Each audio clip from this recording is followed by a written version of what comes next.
Oh. Swanky. Swanky? What? I've been trying to increase my usage of colloquialisms. Is swanky too out of date? I'll say, it was out of fashion back when I used to care about what was in style. Oh, Miss Flowers! Oh crap, I pressed it too fast. I know who you are. Yannick isn't the only one with little birds to chirp in his ears. Curse him to the pit. We can explain. No, don't even start. If I thought you were Yannick's, I would have just had Pat here eat you both when you came by to my door. He would have done it gladly too. Hmm? Are you guys talking about me? Yes. Fine, not eaten. He's on a diet. But perhaps a light mauling. Look, this philosophy is how I lead my life. Sometimes you eat the bear, and sometimes the bear, well, he eats you. You get that? I don't understand that at all. Well, stop lurking and let's chat. I don't have all day to entertain you, Turing, nor your journalist friend. Not even for Hayden. You don't have time to waste if you're going to find him either. Right. There's a robo-cat? Pet it! You give the cat a pet. The name on the collar says Lily. Green text indicates that they're a ROM, correct? There's a ROM here. Touch it. Like the high-stakes socialite relationships it monitors, the Rosie is extremely delicate. Talk to it. Rosie units are designed to remain in sleep mode until reactivated only by its owner's voice. What's going on the TV? The latest episode of Media Blitz is going into sordid details of a new teen actor's island love affair with a local politician's daughter. Scandalous! What's this? A huge marble fountain adorns the courtyard. Its pleasant bubbling sound can just barely be heard over the TV and outdoor ambiance.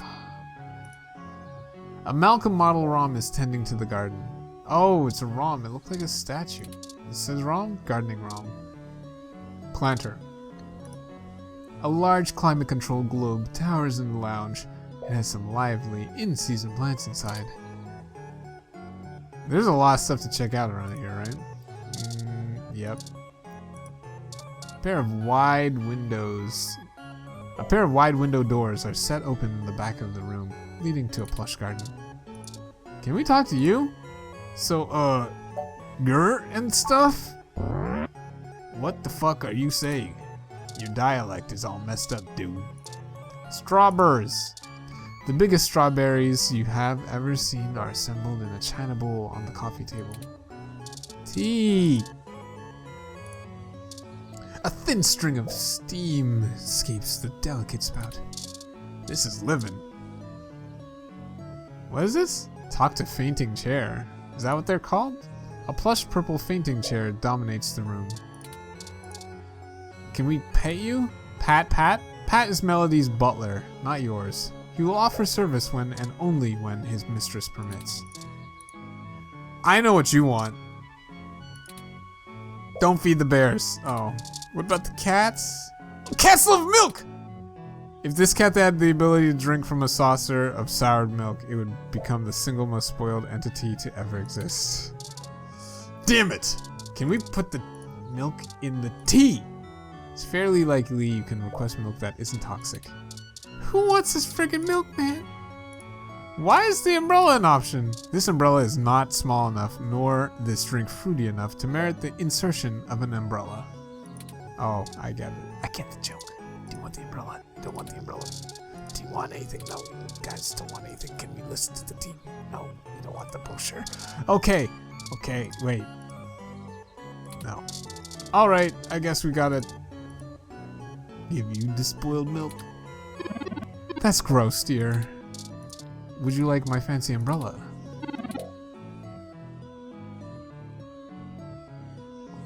Do you think something so banal as rainfall is ever a concern for someone like me? Maybe it is. Let's look at her. Melody Flores, nanomachine heiress and the owner of the Flower Cybernetics Group. Shake her hand. Try again when you have a trust fund and hold a majority of a Fortune 500 company. Alright, we guess talking to you. You have me at a disadvantage, Miss Flores. You seem far more familiar with me than I you. Have we met? It's just Melody Turing. And no, we've never met. Though considering how often Hayden harassed me for design schematics of Flower's latest neural implants, I might as well be your aunt? We'll go with that. I wouldn't mind being an aunt, even to a blue-headed robot. I'm touched, Melody. We were hoping you might be able to shine some light on my origins. Fairlight mentioned that you had worked with Hayden in the past. We haven't had access to any of his research notes, and couldn't track down any collaborators he may have been working with.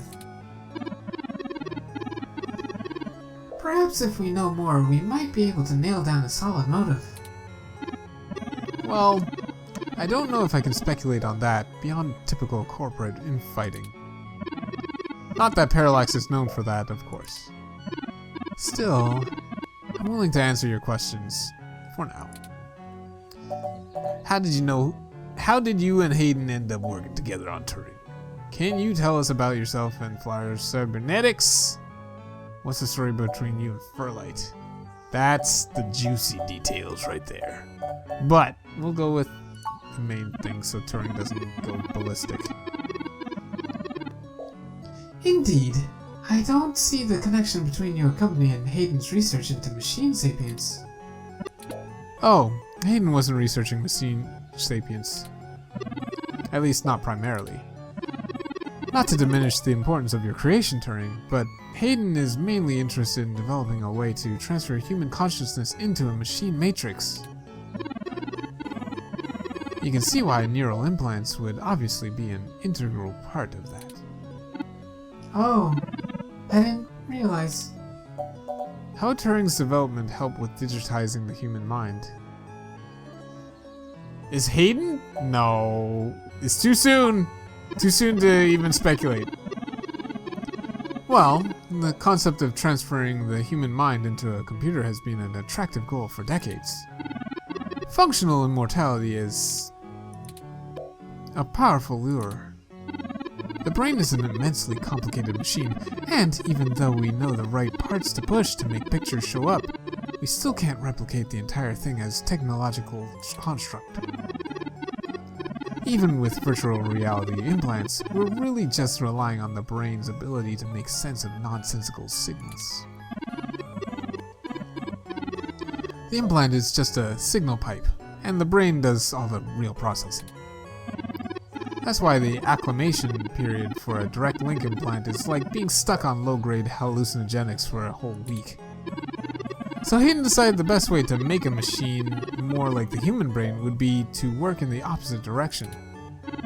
Instead of mimicking the mechanics of the human brain, he started writing code that mimicked the function of the human mind, and assumed the architecture behind it would suit both purposes.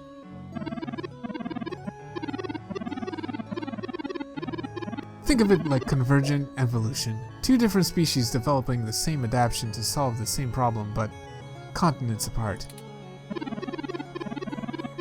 Hayden is a crack programmer when it comes to information collating. That's how he made his name and Parallax in the first place. So he wrote a bunch of baffling self-modifying learning algorithms and let them loose. Poke and prod them here and there to make sure they value the same things humans do, and we eventually end up with you, Turing. Interesting. Hayden never revealed any of this to me. I imagine he's pretty tight-lipped.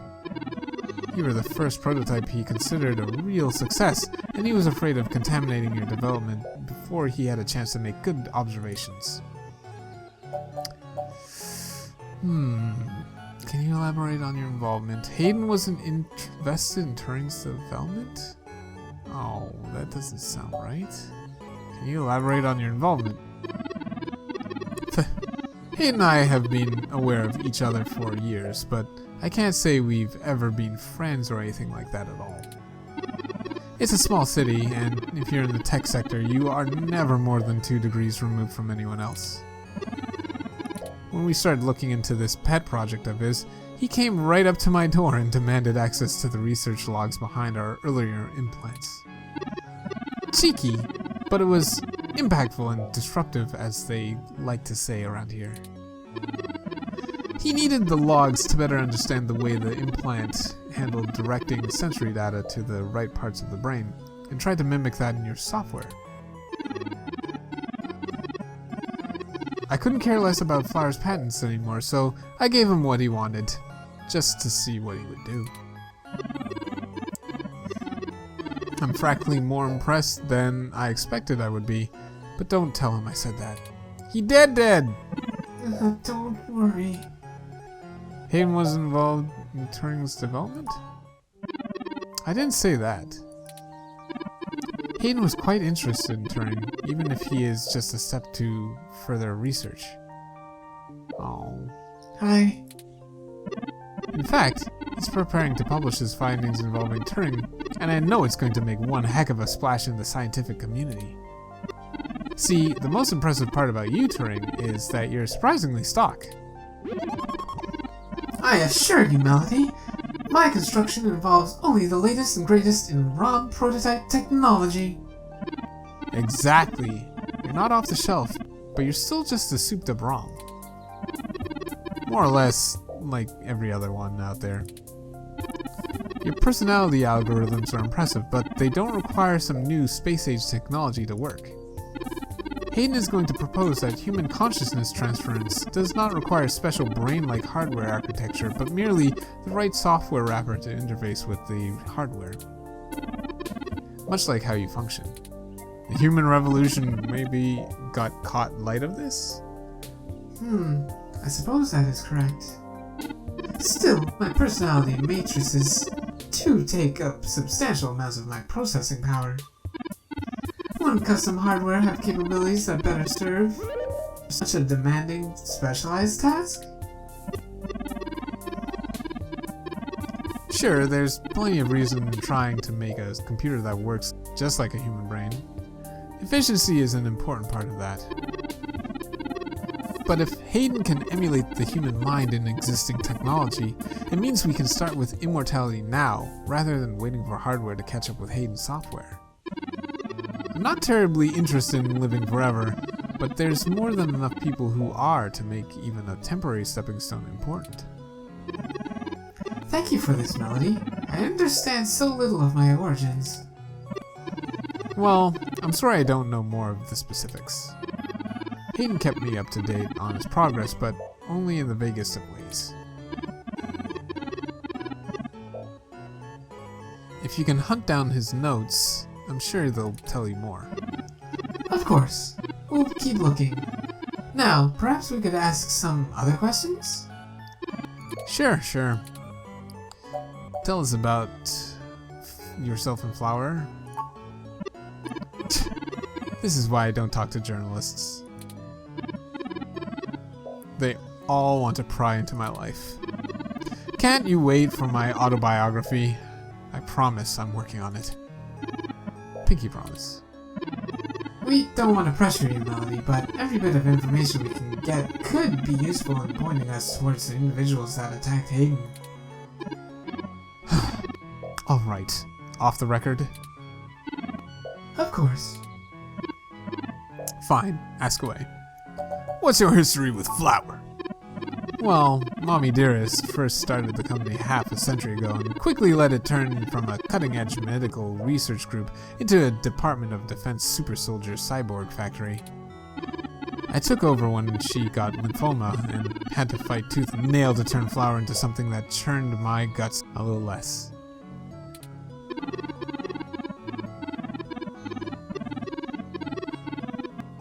Now, we're back to making medical tech and consumer neural implants rather than brains inside tin cans with lasers strapped to the front.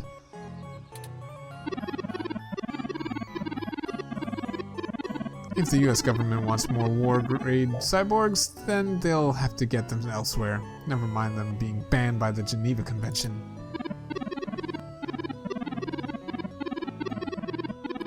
I guess the gist of it, unless you want the sordid details of the 2 decades of board meetings I had to fight through until I managed to buy back a majority stake in the company. No, that seems to line up with what the mesh says. Well, I'm happy the mesh manages to get something right at least. How are you involved with the company today? Ha! I'm not. I mean, I still own the damn thing, but frankly, I'm tired. I let the current CEO and board do what they want, with the understanding that I will shit-can them if they do anything egregiously stupid. Like, say, create more cyborg assassin war machines. These days, I mostly spend my time talking to Pat and practicing my painting. You paint? What a coincidence! I love painting! What do you do? Oh, nothing fantastic, just still life mostly. I'll never be known for my artistic skills, but I enjoy it. It's very meditative, isn't it? I agree, very much. I look forward to when all of this is over and I can get back to my canvases. Would you mind taking a look at my work? Since you're my aunt and all. Ha! Well, we can play a little. I'll show you mine if you show me yours. It's a date. What's the deal with Pat? Why are you so confused? Pat is a prototype as well. Flower had a short-lived project that attempted to use neural implants to increase the cognitive power of non-human animals. It worked, to an extent. Pat's smarter than the average bear, but not by much. Alright, you're pretty smart. Oh, be quiet. After the project was squashed, mostly for being a money pit, Pat was the only surviving success story. The eggheads didn't know what to do with him, so I decided to keep him around here. He's not a bad companion, if a tad taciturn. Bruh, what does taciturn mean? She's not gonna get deaded anytime soon, because you got this guy. Give it up, Pat. You're no Shakespeare. You got me.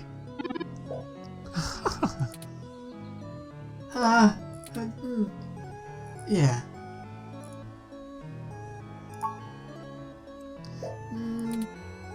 I'd like to ask something else. Sure. What's the story between you and Fairlight? Oh hell. That old bastard and I have been flashing daggers at each other for the better part of 20 years. I contracted out the software development for our first-gen direct link VR neural implants to System 1. Things were going great, but after the first model sold like gangbusters, Yannick tried to get into bed with me. Literally. Oh, this is real sort of details. I turned him down, very politely I might add. And then suddenly all the cooperation between our companies dried up. We've been at it back and forth ever since. I'd be damned careful about trusting him if I were you. I don't trust him. He's a snake, and he'll do anything he can to get what he wants. Still, maybe he wants the information about immortality for, like, he wants Hayden's research for immortality brain computer thingies. Still, I suppose he tried again now. I might not turn him down. It would be fun to needle him about me still having my own company when he doesn't have his. I think that's everything we need to know. Good, I can get back to my retirement. Thank you for your time, Melody. We'll be in touch later. Oh, one more piece of information for you, if you'd like it. I've got the contact info for Vincent Mensa, who I think might be able to help you.